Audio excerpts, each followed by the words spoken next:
All right, so maybe I have another place for the passport bros to visit, depending on what you like in terms of your ideologies when it comes to traditional versus modern values. Now, in this, we're going to be reacting or watching Icelandic girls answer who should pay on the date. So, women from Iceland seem to have a different view from many, women in the West, or maybe they don't. Let's see. Do you pay for the guy? Yeah, sure. Do you feel kind of weird having someone else pay for me? I would buy the guy a drink rather than him buying me the drink. So you don't want a guy to pay for it? Oh, no, never. Icelandic women, they don't necessarily like it if you offer to buy them a drink. More of a commitment than they're willing to make. If like somebody's buying you a drink and you say yes, it feels like you're saying yes to being both. That's what I'm saying. This guy once would not let me pay for my drink. Came to the point where he was just pushing my hand back and just paid for the thing because he just couldn't handle the fact that romantic or was that stop? No, it was like a stop, I hate it kind of situation. Yeah. Because for me it's manly to be able to let the girl pay for her own freaking drink instead of you being like, no, I'm gonna pay this. Now, when I looked at the comments of this video, a lot of the men were like, all right, we're moving to Iceland. We're moving to Iceland. Get the passports out, boys. We're going over there. And, I think they might not actually be thinking this one through. Because a lot of the time, men are complaining about women who have a feminist mindset. So they're thinking in the short term here. They're going, yeah, I would save a couple quid. I'll save a couple dollars. But they're not realizing where this is coming from. I'm not actually someone who trips about who pays for the food or drinks or whatever on a night out or a day out. I'm not really one of those people.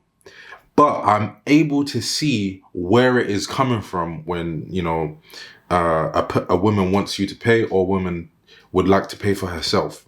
So in this scenario, I don't believe it's what the men think it is. I don't think it's the paradise they think it is.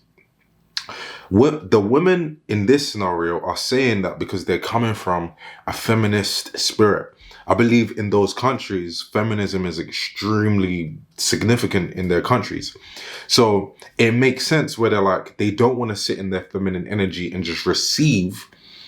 And they're saying, no, I don't want you to pay for me. That's what it's looking like it's coming from. So you have to realize that in other areas, she also won't be in her feminine energy.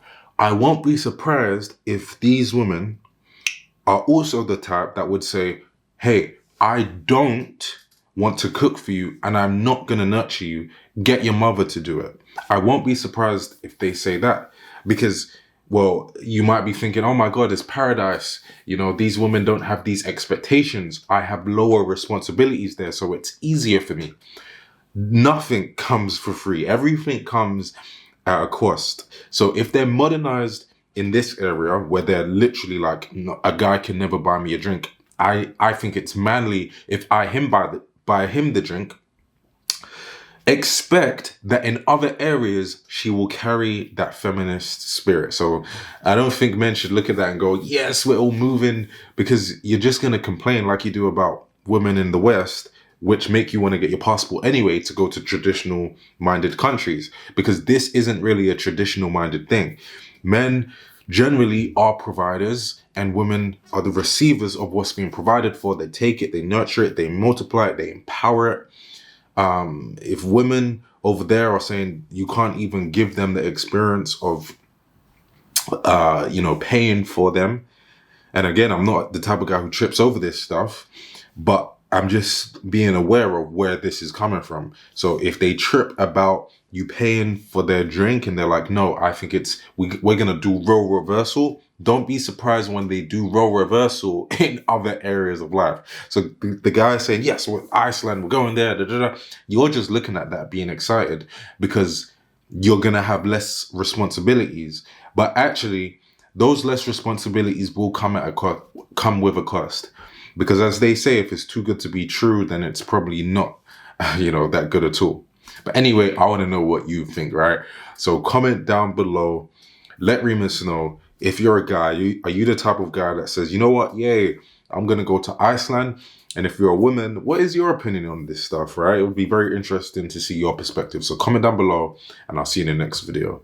Peace.